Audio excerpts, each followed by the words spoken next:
যেই মা বাপ, সাফ কথা, আপনারা যারা আপনাদের ছেলে মেয়েকে ছোট্টবেলায় আল্লাহর কোরআন রাসূলের সুন্নাহ থেকে বঞ্চিত করেছেন, কসম খোদার, মনে রাখেন হাসরের ময়দানে চূড়ান্ত ভাবে লাঞ্ছিত হবেন, বেইজ্জতি হবেন, কোটি কোটি হাসরের মানুষের সামনে অপদস্থ হবেন।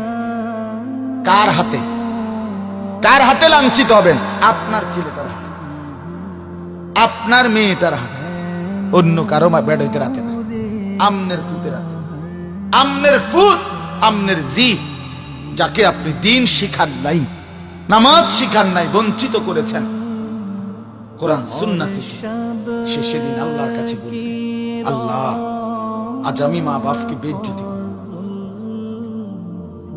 ওরা আমারে বরবাদ করে দিছে, আজ আমি জাহান্নামী হলাম ওদের খামখেয়ালির কারণে। 7 বছর বয়সে আল্লাহ আমি কিছুই বুঝতাম না, 6 বছর বয়সে আমি অবুঝ ছিলাম। সেদিন যদি তারা মজবুত সিদ্ধান্ত নিত আমাকে দিন শেখাবো, তাহলে আমার এই ভুল হতো। রব্বানা গালাবাত আলাইনা শিকওয়াতুনা, কোরআনে আছে, জাহান্নামী জাহান্নামের ভীষণ আগুনে উথাল পাতাল ঢেউ খাবে, আর আল্লাহকে বলবে, আল্লাহ আমার এই কপাল মন্দ, আমি দুর্ভাগা কপাল নিয়ে আসছি,